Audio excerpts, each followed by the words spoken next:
네, 안녕하십니까. 보은군 농업기술센터 권효주입니다. 반갑습니다. 저는 12년도에 이제 충북대학교 원예과학과를 졸업을 하고 14년도에 이제 보은군 농촌지도사로 임용이 되었고요. 그리고 15년도부터 대출 관련된 업무를 하고 있습니다. 아직도 하고 있고 거기서 칭찬까지 돼가지고 네, 아직도 특화장로팀에서 이제 일을 하고 있고, 일단 저희 보은군에서는 사과대추, 왕대추는 많이 재배를 안 해요. 그래서 복조대추 위주로 말씀을 드릴 건데, 저희도 실증시험부에 사과대추, 왕대추를 많이 심어놨거든요. 그래서 예전에 나왔던 태상황, 황제, 국제 이런 것들을 많이 심어놨는데 그 품종 간 크게 편차가 있는 것 같지 않습니다. 그래서 전지전적법만 좀 다르게 설명드리고, 나머지는 거의 생리장애나 병해충 방제 이런 것들 다 비슷하다라고 볼 수 있을 것 같습니다.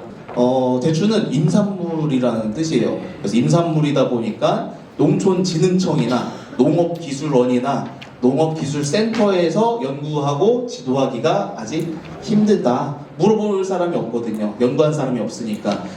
그런데 산림청에는 대추 말고도 할 게 많아요. 수신류라는 것들이 이제 묶음으로 단위로 그렇게 크지 않다 보니까 한 분이 수신류에 대해서 여러 가지를 다 한다고 합니다. 그래서 좀 이제 문제가 있어도 바로바로 해결한다든가 연구하기가 좀 힘들다는 점이 있습니다. 그래도 보은군은 좀 그나마 저희 충북 농업기술원 대추연구소가 있어서 이제 문제나 이런 것들을 좀 빨리 해결을 하려고 노력을 하고 있는 상황입니다. 그리고 아까 이제 개회식 때서 이제 이렇게 말씀하신 분들 다 이제 이상기후 이런 것들을 말씀 많이 하셨는데, 이게 이제 그 실내로 나타나는 통계자료라고 생각을 해요. 대추 산업 현황을 보시면은 20년도부터 24년도까지 점점 감소를 합니다. 이거는 이제 임산물 생산조사라는 산림청에서 만들어 놓은 그 통계 자료인데, 거의 이제 복조대추라고 보시면 돼요. 사과대추는 이 통계 자료에 들어있지는 않습니다. 그래서 점점 수확량이 줄더라. 근데 면적은 줄었냐? 아니에요. 면적은 늘었어요. 면적은 매년 막 계속 늘어나는데도 불구하고 이렇게 수확량이 점점 줄다. 이것은 제가 생각했을 때 이거는 이상기후 때문이다. 우리나라가 옛부터 대추를 재배하기 좋은 조건이었는데 이제 점점 재배하기가 좀 힘든 상황이 아닐까 생각을 합니다. 그래서 기상 쪽 관련해서 말씀을 드리겠습니다. 이거는 이제 저희 보은대추에 대해서는 자세히 넘어가고, 요게 이제 복조대추를 재배하는 그 모습이고, 저희가 이제 당도를 쟀더니 한 35브릭스, 그동안 쟀던 것 중에 제일 높은 거를 했더니 당도가 이렇게까지 막 확 잘 나오진 않습니다. 그리고 재배 방법은 이렇게 비가림이 되어 있고, 이게 하나 지붕 하나짜리가 있는 것도 있고, 두 고를 한 번에 이렇게 씌우는 7m 하우스도 있습니다. 이런 식으로 연동형으로 재배를 하고 있고, 여기는 이제 그 경상도에 가게 되면은 건대추, 나무를 크게 키우거든요. 나무를 크게 키우고 수확량을 이제 많이 만들지만 건대추 위주로 생산하는 방법이 되겠고요. 여기는 이제 수확을 일일이 손으로 못하니까 바닥에다가 망을 쳐놓고서 이제 털어서 수확하는 방식을 사용을 하고 있습니다. 그리고 여기는 부여에 제가 견학을 와가지고 찍었던 사진인데, 이건 좀 가까이 심었죠. 가까이 심고 나무를 이제 강전정을 하고, 그리고 세 가지를 받으면서 밀식 재배해가지고 키우는 형태로 하고 있는데, 이런 식으로도 이제 재배가 가능하다라는 걸 볼 수가 있었습니다. 그리고 대추나무를 이제 해보신 분들은 아시겠지만 천근성 했잖아요. 그래서 저도 천근성이면 얼마나 천근성일까 생각을 했는데, 이렇게 20cm 안에 뿌리들이 다 이제 있어요. 그래서 캐 보시면은 이것도 한 15년 정도 된 나무인데, 이렇게 꽃게처럼 양 옆으로만 이 뿌리가 퍼져 있고, 뒤집어 봤더니 이렇게 옆으로만 뿌리가 있고 직근이 하나도 없습니다. 직근이.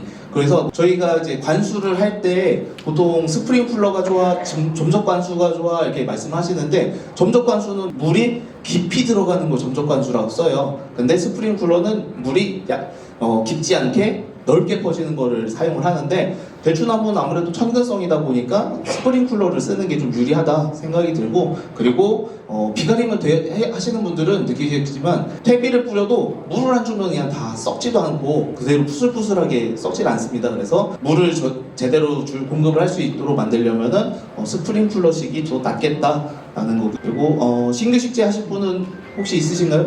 없으시면은 신규 식재는 좀 빨리 이거는 넘어가도록 하겠습니다. 일단 식재 혹시나 하신 분다고 하면은 이런 식으로 퇴비, 석회, 용성인비 공사 주시고 그리고 나서 요렇게 유공간은 꼭 매설을 하시는 게 좋고요. 배수가 안 되다 보니까 나무가 천근성이라는 거는 뿌리가 깊게 못 들어가는 거는 공기가 좀 많이 들어가야 된다는 뜻이에요. 그래서 물이 많아서 차게 되면은 나무가 쉽게 죽을 수 있습니다.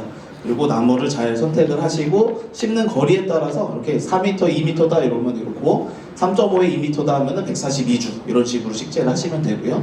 네, 요거는 넘어가겠습니다. 관수, 물 주는 거에 대해서는 이제 그럼 물을 얼마나 어떻게 줘야 되냐라고 했을 때 대추에 대해서 뭐 딱히 연구된 건 없어요. 근데 이거는 표준적으로 과원에다가 물을 주는 거를 했을 때 사질 토양에는 20ml를 4일 간격으로 줘라. 양질 토양에는 30ml를 7일 줘라. 점질은 35L 9일을 줘라 이렇게 돼 있는데 무슨 뜻이냐 하면 300평의 물을 1ml를 채우기 위해서는 1톤의 양이 필요하다. 그래서 300평의 사질 토양에서는 20톤을 4일 간격으로 줘라. 양질에서는 30톤을 7일 간격으로 줘라. 그러니까 보통은 요게 이게 기본이 되는 거죠. 그리고 물 빠짐이 잘 안 되는 데서는 9일 간격으로 35톤을 줘라 라고 이렇게 볼 수가 있겠습니다. 물 잘 빠지는 데는 자주 주고 물이 잘 안 빠지는 데는 물량을 늘리는 대신에 좀 띄워서 줘라 이렇게 보시면 되겠고요. 비가림을 하는 이유는 이제 열과가 방지, 병해감 방지, 고품질 과일을 생산하기 위해서인데 기상 때문에 좀 문제가 되고 있어요. 그거를 기상 관련해서 말씀을 드리도록 하겠습니다. 작년보다는 재작년에 좀 더 크게 느꼈던 것 같아요. 재작년 추석쯤 됐는데도 불구하고 반팔을 입고 나가도 막 더운 거예요. 그래서 저희 아들이 지금 10살인데 그때는 8살이었겠죠? 8살인데 무슨 추석이 이렇게 덥냐 막 이래요. 10살인데도 자기도 느꼈을 때 추석이 이렇게 더웠던 적이 없던 거예요. 10년 내로도 그렇게 없었는데 저도 그렇게 더운 추석을 겪어지 못했다. 근데 이제 앞으로도 기상이 이렇게 변해갈 것이고 변하고 있다라는 거를 우리가 이제 일단 기정사실화하고 그럼 그걸 어떻게 대처해야 될까에 대해서 좀 말씀을 드리겠습니다. 우리가 재작년 24년도 이렇게 온도가 갑자기 확 튀어 올랐다라는 기상청 자료입니다. 대추는 4월달에 이제 발화가 시작되고 순이 나오다 보니까 그동안은 저온 피해를 받지 않았었거든요. 냉해나 동해 피해를 받지 않았었는데 요 그래프에 대해서 말씀드리면은 요게 최고 기온, 평균 기온, 그리고 최저 기온, 초상 온도라는 거고요. 강수량, 요 변은 1조 시간입니다. 요거 4월달이니까 초상 온도는 지면으로부터 10cm의 온도를 초상 온도로 하는데 영하로 떨어지면 서리가 내리는 거예요. 영하로 떨어졌을 때 서리가 내리니까 여기서 동해 피해를 받을 수가 있다는 거고 4월 하순에 동해 피해를 받으면은 어린 나무들은 죽을 수가 있죠. 그래서 24년도에 동해 피해를 받아서 그리고 25년도 이렇게 동해 피해를 받은 나무들이 좀 있었습니다. 그때는 이제 과수에는 꽃이 펴 있을 때예요. 대추나무는 아직 순이 안 나왔을 때보다 아니면 비가림이 되어 있는데 순이 이제 나오기 시작한다든가 이런데 과수 쪽에서는 이렇게 꽃눈이 죽어버려요. 생산량이 직접적으로 관여를 하다 보니까 이 꽃눈을 살리기 위해서 이런 것들을 쓰더라 라는 거예요. 왜? 노지니까 팬에 돌려가지고 따뜻한 공기를 내뿜는다든가 이렇게 물을 뿌려가지고 꽃눈을 일부러 얼려서 얘네들이 어는 그 온도로 인해가지고 꽃눈이 다치지 않게 만들어준다든가 이렇게 해주시는 방법을 사용하고 있더라. 지금 시간이 없으니까 결론부터 말씀드리면은 동해 피해를 받는 지형은 하천변이에요. 하천변이 동해 피해를 잘 받습니다. 산지 근처에 있는 하천변이 동해 피해를 잘 받아요. 왜냐면은 산에서 만들어진 찬 공기가 내려와서 정체가 되고 흐르는 곳이 하천변으로 흐릅니다. 그래서 찬 공기가 흐르기 때문에 하천변 쪽이 동해 피해를 많이 받을 수 있다. 근데 다 평지면 상관없는데 산지 근처에 있는 하천변에서 동해 피해를 받을 수가 있습니다. 작년 초에 25년 초에 갔을 때 이제 동해 피해 받은 나무들을 촬영을 한 겁니다. 그래서 3년 이하의 나무들이 동해로 인해서 많이 얼어 죽었다. 그리고 이렇게 나무종까지 들어간 것을 확인을 하였습니다. 다른 과수들은 어떤 것들을 하느냐, 이렇게 페인트를 칠한다든가 신문지를 덮는다든가 볏짚까지는 안 하더라도 이렇게 페인트까지도 하는데 대추는 이제까지 안 해도 됐어요. 왜? 동해 피해가 없었으니까. 근데 이제는 동해 피해도 받을 수 있더라. 그래서 어린 나무들한테는 좀 이런 보온자재나 동해 피해 방지를 할 수 있는 것들을 사용을 해야겠다는 거고요. 5월 달에는 이제 크게 문제는 없습니다. 5월 달 날씨는 가뭄이 좀 들어도 우리는 물을 줄 수 있는 시설이 있어요. 그래서 크게 문제가 없고 6월 달에는 뭐가 있냐? 개화기가 있죠. 꽃이 피기 시작해요. 꽃이 피면서부터 우리가 이제 대추에는 크게 문제가 되는 소지가 되는 것이 일조 시간이 가장 중요합니다. 온도보다는 이 일조 시간, 햇빛이 들고 안 드는 거. 근데 이제 비가 오면은 대추가 떨어지는 거 우리가 다 알고 있어요. 비 오면 떨어진다. 왜? 비가 오니까. 근데 비가 온다고 빗물 때문에 떨어지는 게 아니에요. 비가림이 그래서 빗물 떨어지지 말라고 해놓은 것 같지만 그것 때문에 낙과가 되는 게 아니라 비가 오면은 구름이 끼기 때문에 구름이 3일 이상 껴있어가지고 햇빛이 없다, 일조가 부족하다 그러면은 낙과가 일어난다는 겁니다. 그래서 이때 낙과가 있었고, 그리고 우리가 이제 연례 행사처럼 좀 말씀드리는데 매년 이렇게 꽃이 많이 펴요. 와, 올해는 진짜 풍년 들겠구나, 대추 많이 들겠구나 했는데 그러다가 낙과가 되기 시작하는 게 이제 7월 중순쯤 되면은 아이고 대추 다 어디 갔냐 이렇게 합니다. 25년도 7월 달에 13일부터 19일까지 이렇게 일조 시간 이 주황색 면이 아예 싹 없어지죠. 5일 이상 햇빛이 없어서 낙과가 된다.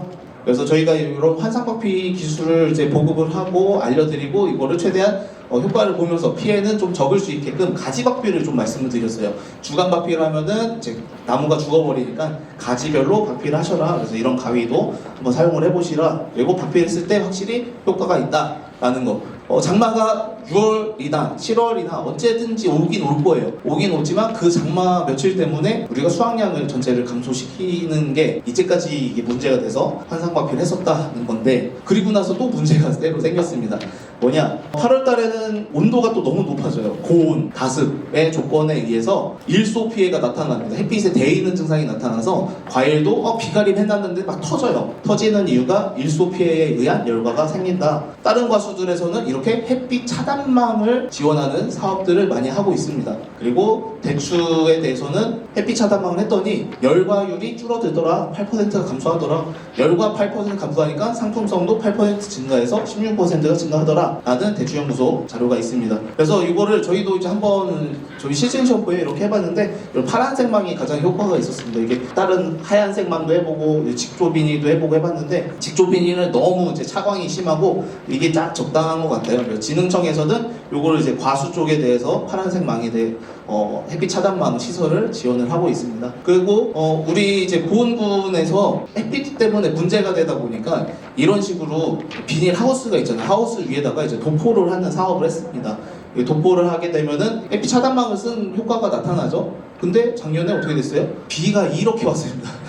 9월 달에 비가 9월, 10월 달 두 달 합쳐가지고 한 달 30일 정도가 비가 왔어요.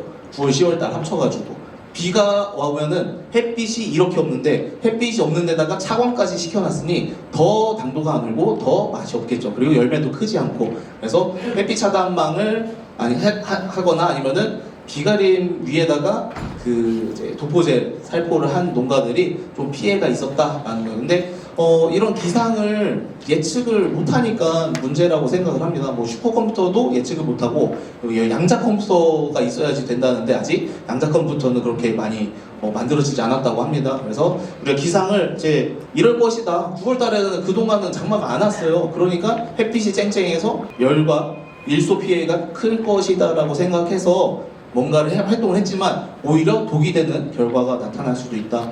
그래서 이게 참 아이러니하긴 합니다. 그래서 저희도 이제 최대한 이런 피해를 안 받고, 그리고 지금 이상 기상을 좀 회피할 수 있는 방법을 최대한 찾으려고 노력을 하고 있어요. 그다음에 결실 관리에 대해서 말씀드리겠습니다. 대추는 이제 당해년도에 나오는 잎줄기에서 꽃이 피는 것으로 해거리가 없는 거예요. 해거리라는 뜻은 전년도에 미리 만들어 놓은 꽃눈이 그 해에 없어요. 그럼 그 다음에 꽃이 없어요. 그렇죠?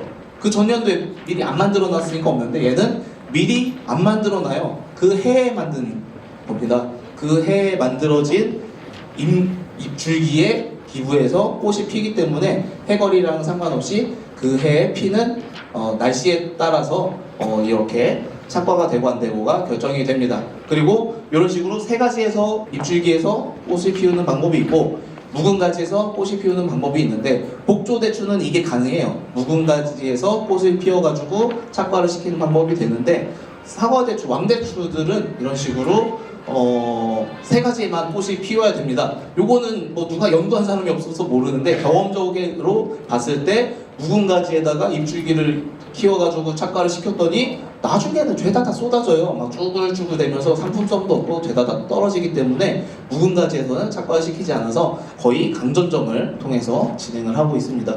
그래서 여기 이제 아까 말씀드렸던 6월달 되면은 이렇게 꽃이 파바박 튀면서 팝콘 튀듯이 열매가 올라오다가 10월달쯤 되면은 막 전화가 엄청 많이 들어와요. 그리고 전국에서 다 똑같이 전화가 옵니다. 근데 하시는 말이 다 똑같아요. 무슨 말씀하시냐면은 대추를 내가 재배하는데 파달만한 대추들이 노랗게 되면서 떨어져요 라고 딱 말씀하시는데 핵심 키워드가 하나 있습니다. 파달만한 대추 노랗게. 이게 전반기 생리적 낙과입니다. 육아기 생리적 낙과로 육아기 때 요 때가 중요한 시기인 거예요.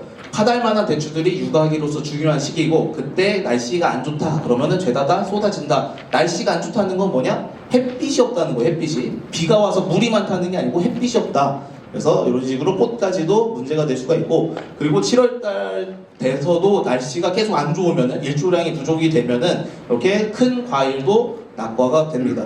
제가 이거를 예전에도 누가 이제 농가분께서 계속 여쭤보셔가지고 이거 뭐 주면 돼? 뭐 주면 돼? 라고 말씀하시는 거예요. 그래서 그래? 뭘 주면 될까? 하는 거 고민해봤습니다. 뭘 줬으면 좋겠다. 나도 저거 뭘 줘가지고 해결할 수 있으면 좋겠다라는 생각에 뭘 줘야 되나 하면서 봤더니 이거 뭐가 결핍 같은 거예요. 저거 결핍이다 결핍. 근데 뭐가 결핍일까? 그러니까 뭘 줘야 되라는 거는 결핍이 된 거를 결핍이 안 되게 만들면 되는 거잖아요. 그래서 뭐가 결핍이고 뭘 결핍이 안 되게 만들면 될까 생각을 했더니 이게 결핍 증상은 맞는데 우리가 줄 수 없는 거에 대한 결핍이었습니다. 왕대추도 이렇게 쭈글쭈글 되면서 떨어지는 게 생리적 낙과예요. 생리적 낙과고 뭘 줘야 되는지에 대해서는 그러면은 작물의 필수 원소들이 무엇일까라는 걸 먼저 봐야겠죠. 뭐가 부족한지 보려면은 뭐들이 필수 원소인가. 그때 우리가 주는 질소, 인, 칼륨, 칼슘, 마그네슘, 황 이런 것들은 토양을 통해서 흡수를 하게 되고요. 그리고 요 산소, 탄소, 수소는 물과 공기를 통해서 흡수가 되게 됩니다. 근데 이 건물중이라는 것은 작물을 바싹 말려가지고 몇 퍼센트가 들어갔는지를 확인을 하는 거예요. 몇 퍼센트씩 이게 비율을 가지고 있는가 확인을 했더니 산소는 45% 그리고 탄소는 45% 수소는 6%예요. 요거 세 개 합치면은 96%입니다. 작물이 수체를 구성하는 물질의 96%는 물과 공기에서 먹고 만드는 걸로 원소가 이루어져 있다. 그리고 나머지 우리가 질소를 제일 많이 주는데 질소를 많이 줘봤자 1.5%밖에 안 되고요. 인산 0.2, 칼륨 1%. 그러니까 상당히 적은 양이 우리가 비료를 주는 걸로 흡수를 돼서 구성을 하는 거고 전체적인 것은 물과 공기에서 흡수된 걸로 자기가 스스로 이 수체를 만들어주는 거예요. 이런 거를 봤을 때 저희가 너무 뭘 줘야지 해결하겠다라는 거를 좀 버리는 것도 좀 좋을 것 같습니다. 그래서 뭔가 이제 미량 원소들 많이 이제 공급을 하려고 노력을 하시는데 미량 원소를 자꾸 공급을 하는 걸로 오인을 하다 보니까 이 수용성 붕소, 수용성 몰리브덴 이 두 가지를 넣고서 만들면은 미량원소 복합 비료가 되거든요. 그걸 이용해가지고 한 병에 뭐 2만 원, 3만 원 이것만 주면은 뭐가 돼 이러면서 판매를 하는데 한번 써볼까 하면서 쓴단 말이에요. 그래서 굳이 그런 것들을 이렇게 많이 쓸 필요 없다. 0.00001%짜리가 그러니까 건물중 식물이 구성하는 물질 중에서 이거밖에 안 되는 적은 양 때문에 뭔가 생육이 크게 바뀌진 않고 이게 결핍이 되면 문제예요. 결핍이 되면 문제인데 부족하지 않으면은 문제가 되지 않는다는 겁니다. 그래서 결핍이 되지 않게만 공급을 하면 되고 퇴비를 주면 이게 다 들어있어요. 퇴비에 다 들어있으니까 이 특정 원소의 문제가 아니라 아까 보셨던 산소, 탄소, 수소 얘네들의 문제다. 얘네들은 뭐냐? 탄소, 산소, 수소도 필수 원소다라는 거예요. 이거는 작물이 최소 양분율이라고 해서 작물이 크는 생산량이 한 판자를 이렇게 구성을 했을 때 양동이 판자 중에서 제일 적게 높이가 있는 판자가 이 수확량을 결정을 한다라는 뜻입니다. 여기서는 사진에서 인산이 가장 높이 있는 낮게 있는 판자거든요. 그러다 보니까 인산보다 더 물을 많이 채울 수가 없다라는 뜻이에요. 근데 여기서 탄소, 산소, 수소도 필수 원소다. 필수 원소니까 얘네들이 공급이 안 되면은 그러면은 낙과되고 떨어지는 게 당연하다는 거고 그럼 얘네들을 어떻게 들어가냐 우리가 너무 잘 알고 있고 너무 쉽게 생각을 했기 때문에 요거를 이제 그냥 당연한 거라고 생각을 하시는데, 광합성이 이제 이런, 아까도 계속 이상 기상행위에서 비가 오면은 낙과가 이루어진다. 뭐 햇빛 때문에. 물과 이산화탄소 그리고 이걸 이용해서 햇빛을 이용해서 포도당을 만드는 거예요. 포도당 CHO, 아까 탄소, 수소, 산소가 여기에 96%가 다 포도당으로 들어있다. 이 포도당을 이용해서 수채를 만들어주고 남는 거를 과일로 주는 겁니다. 남는 걸. 근데 뭐 안 남아요. 안 남으니까 떨어뜨려요. 그래서 얘네들을 잘 만들 수 있게 해주셔야 되는데, 근데 우리가 기상이 안 좋잖아요. 기상이 안 좋다 보니까 그거를 이제 환상박피를 통해서 해야 된다는 거고, 농업기술센터에서는 총괄 이론적인 거가 기본적인 걸 많이 알려드리거든요. 그래서 제가 아까 교재를 좀 봤더니 포도 얘기나 뒤에 수박 얘기나 보시면은 다 비슷한 얘기로 써 있습니다. 이 포도당이나 이런 것들이 중요하다, 광합성이 중요하다, 이런 얘기가 돼 있는데, 왜 그러냐? 식물체를 보게 되면은 이 식물의 세포 하나를 공장이라고 보시면 돼요. 하나의 공장인데, 이 공장에서 이렇게 각각의 필수 원소들이 무슨 역할을 하느냐, 이 공장에서 설비 역할을 하는 게 다 필수 원소예요. 그래서 칼슘은 벽, 공장 벽을 구성을 하고, 그리고 이런 마그네슘은 빛을 에너지를 받아들이는 역할을 하고요. 그리고 칼륨은 공기가 이렇게 들어올 수 있게, 그리고 물이 먹을 수 있게 역할을 하고, 그리고 여기서 마그네슘에서 엽록체에서 만들어진 에너지를 이용해서 당을 합성할 때 인산을 사용을 합니다. 이런 식으로 각 설비들이 우리가 주는 필수 원소고, 재료가 들어가는 건 물과 이산화탄소가 재료로 들어가고, 1차 생산물은 당이라는 거예요. 탄수화물이 1차 생산물이고, 그 생산물에다가 질소를 붙여요. 질소를 붙이면은 아미노산이라는 2차 생산물이 생기게 됩니다. 그래서 요거에서 중요한 거는 뭐냐면은, 뭔 소리 하는겨? 당이 많을 때는 질소를 많이 줘도 당이 부족하지가 않아요. 당이 많을 때는 질소를 많이 줘도 당이 안 부족해요. 무슨 소리인지 아시겠죠? 당이 많을 때는 질소를 많이 줘도 당이 부족하지가 않아서 낙과가 일어나지 않는데, 근데 당이 부족할 때 질소를 많이 주게 되면은 당이 부족한 데다가 아미노산까지 다 만들어 버려가지고 당이 더 부족한 상황이 돼서 낙과를 일으킨다는 겁니다. 이게 CN율로 이제 옛날에 이제 정의를 했거든요. 그러니까 질소를 주라는 거야, 말라는 거야. 그래서 요걸 이제 간단하게 말씀드리면은, 당이라는 거는 탄수화물이 많고 적음이 햇빛으로 치환이 될 수가 있어요. 햇빛이 많을 때, 햇빛이 적을 때, 그때 적을 때 질소를 주게 되면은 당이 없는 데다가 질소가 더 들어가기 때문에 아미노산을 합성을 하고 줄기 만들고 잎을 키우고 하는데 쓰다 보니까 당이 부족해서 낙과가 된다는 거예요. 낙과. 예. 그래서 질소를 줄 때 조심해야 될 거는, 우리가 개화기, 봄부터 꽃 필 때까지는 많이 줘도 돼요.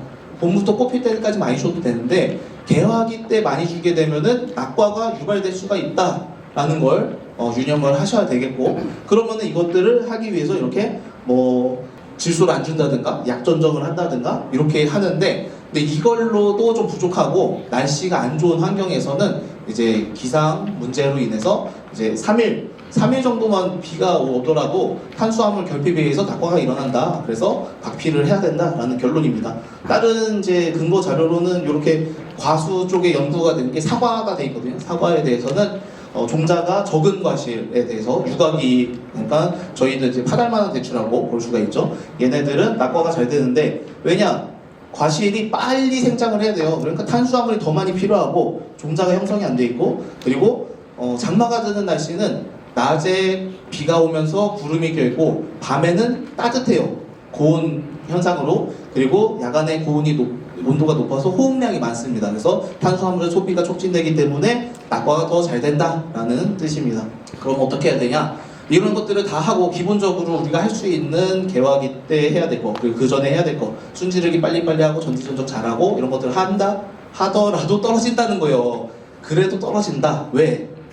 햇빛이 없으니까. 우리가 열심히 해도 햇빛이 없어서 떨어진다. 제가 한 5년 전만 해도 이렇게 강의를 했더니, 그럼 우리가 어떻게 해야 돼? 라고 했을 때, 진인사 대천명입니다. 하늘에 맡겨야죠. 이럴 수밖에 없었어요. 왜? 하늘에 햇빛이 없는데 어떡합니까? 라는 거였는데, 지금은 할 수 있는 방법이, 이게 신기술이 아니거든요. 최신 기술이 아니라 예전에 있던 책자에도 들어있는 기술인데, 이거를 왜 안 썼느냐? 나무가 죽으니까, 나무가 상하니까 안 쓰는 거였어요. 그래서 이거를 인식을 바꾸기 위해서 제가 참 상당히 많이 노력을 했습니다. 그래서 몇 년 전부터, 5년 전부터 이거를 알고 계속 말씀드려서, 우리가 이제 주간 박피하면 나무가 죽으니까 가지 박피를 합시다. 주간 박피하지 마시고, 그리고 세 가지에다가 박피하면은 다 부러져 버려요. 그래서 세 가지는 박피하지 마시고, 세 가지가 붙어 있는데 밑으로 하시면 되고, 그리고 얘네들은 그럼 왜 어떤 기작으로 하느냐? 이거 박피하고서 물 줘야 돼요? 박피하고 비료 줘야 돼요?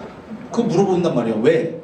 뭐 걱정되니까 물어보는데, 그런 거는 이제 요거 보시면은 걱정하실 필요가 없다라고 생각을 하시면 될 것 같아요. 대추나무의 안쪽 가지를 자른 단면인데, 안쪽 단면은 물관부고요. 그리고 이 바깥쪽은 형성층 그리고 체간부가 형성이 돼 있어요. 그리고 더 바깥에는 수피가 있고요.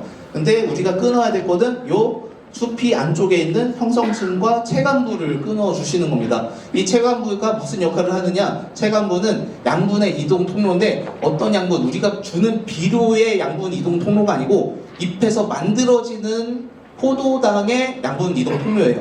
잎에서 만들어진 포도당이 밑으로 내릴 때 쓰는 관이고, 위로 올리는 관은 물관이라고 해서 물이랑 우리가 주는 비료, 무기 양분들이 올라가는 관이 되겠습니다. 그렇기 때문에 물관을 통해서는 물이랑 무기 염료들이 다 이동을 해요. 그래서 박피하기 전에 물 줘야 돼? 박피하기 전에 비료를 줘야 돼? 고려할 사항이 아니에요. 박피 전후랑 상관이 없으니까. 박피 전후랑 상관없이 흡수가 돼요. 그럼 고려할 상황이 아니에요. 박피한 다음에 줘도 되고 박피하기 전에 줘도 되고 상관이 없고요. 그리고 잎에서 만들어진 포도당을 밑으로 내리는데, 이렇게만 내리면은, 여기 열매까지만 내리면 좋은데 열매 밑으로 이렇게 뿌리로 내린다는 게 문제입니다. 뿌리로 내리게 되니까 나무가 햇빛이 없으니까 아이고 이게 내가 죽겠네. 남아야지 준다고 했잖아요. 열매는 남아야지 주겠는데 이 열매에다가 주지 않고 뿌리로 갖다 준다. 예전에는 막 이렇게 환상박피하면 작가가 잘 된다니까 이걸 오인하셔가지고 뭐 대추를 다 막 두들겨 패고 하면 잘 달리고, 못 살게 괴롭히면 잘 달리는 거야? 이렇게 생각을 하신 분들도 있고, 그걸 그냥 들으신 분들도 있을 거예요. 저도 많이 들었는데 그게 아니다라는 거예요. 두들겨 패가지고 잘 달리는 게 아니고, 여기를 끊어준다. 체관부를 끊어주기 때문에 이 체관부가 끊어지면은 이 체관부를 호스를 잠그는 거예요. 호스를 잠궜다가 그 다음에 시간이 지나면은 여기가 회복이 됩니다. 회복이 되면은 거기가 부풀어 올리면서 다시 끊어진 호수가 이어집니다. 그럼 끊어지기 전과 후가 뭐가 달라요? 그냥 상처만 조금 부풀어 오른 거예요. 그것만 다르기 때문에 대추가 맛이 없던데? 대추가 작던데? 왜냐? 대추가 맛이 없고 작을 수밖에 없는 게 많이 달리니까 또 여러 군데다가 또 나눠줘야 되잖아요. 그러니까 더 많이 광합성이 필요하다. 그래서 같은 광합성량이 풍부한 상태에서는 그게 상관이 없지만, 부족한 상황에서는 많이 달린 데가 더 맛이 없고 더 작을 수밖에 없습니다.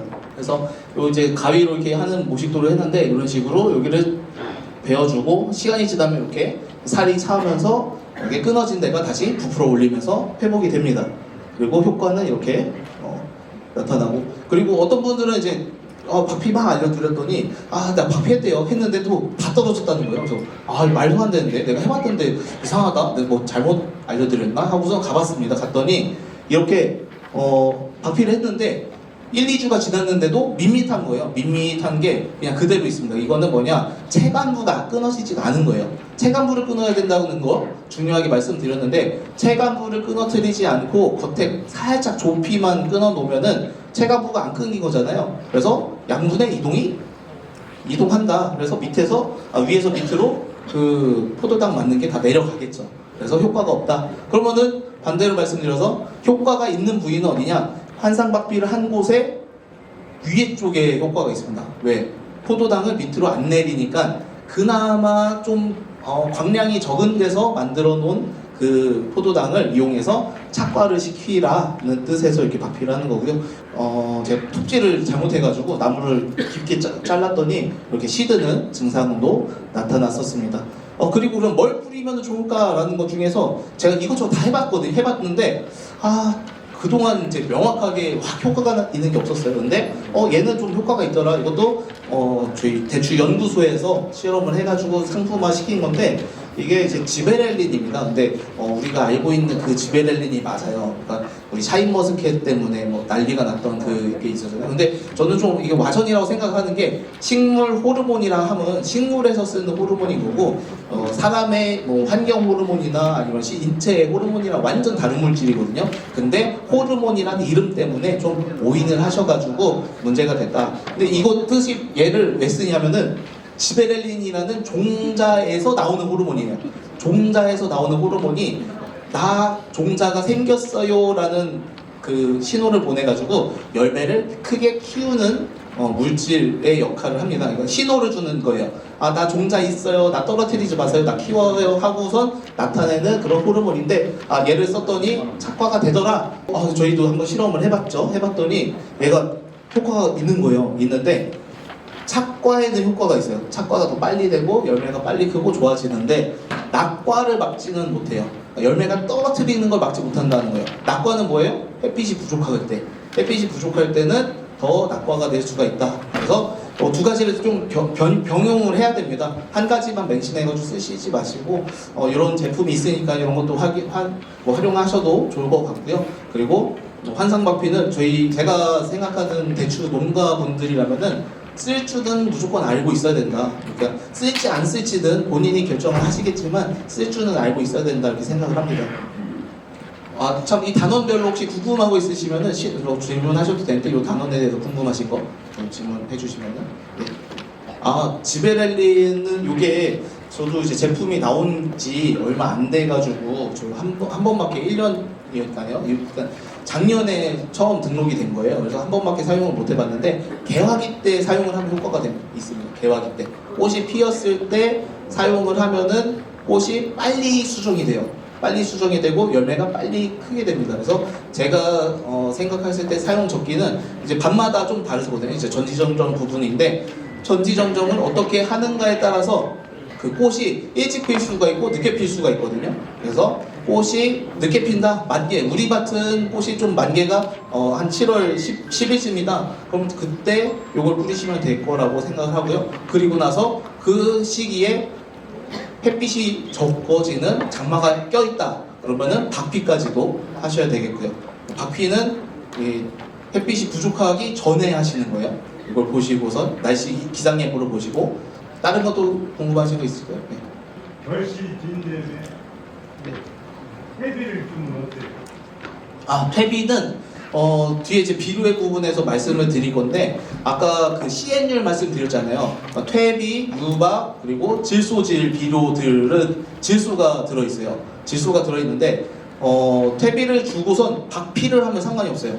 질소질 비료를 주고 나서 환상박피를 하면은 날씨가 안 좋든 간에 착화가 됩니다. 그래서 잠깐 그 날씨가 안 좋은 구간을 피해가지고 착화가 되는데 질소가 너무 세요. 질소가 너무 센데다가 거기다가 탄수화물까지 부족한 상황, 그러니까 일조량 부족이 같이 겹치게 되면은 질소 과잉, 일조 부족 겹치면 다 낙과 되는 거예요. 네, 그래서 개화될 때 질소는 조심히 줘야 된다. 단 환상박피를 할 계획이다 하면은 조금 과잉 쪽으로 관리하시는 것도 좋습니다. 왜냐면은 환상박피는 어차피 착과를 보장시켜주는 기술이기 때문에 착과를 보장시키면서 질소가 조금 있으면은 과일을 더 빨리 키울 수가 있어요. 네, 그래서 완전히 막 절대로 주지 말라는 건 아니고 조금 적게 관리, 개화기 때는 적게 관리를 해야 된다 이런 뜻입니다.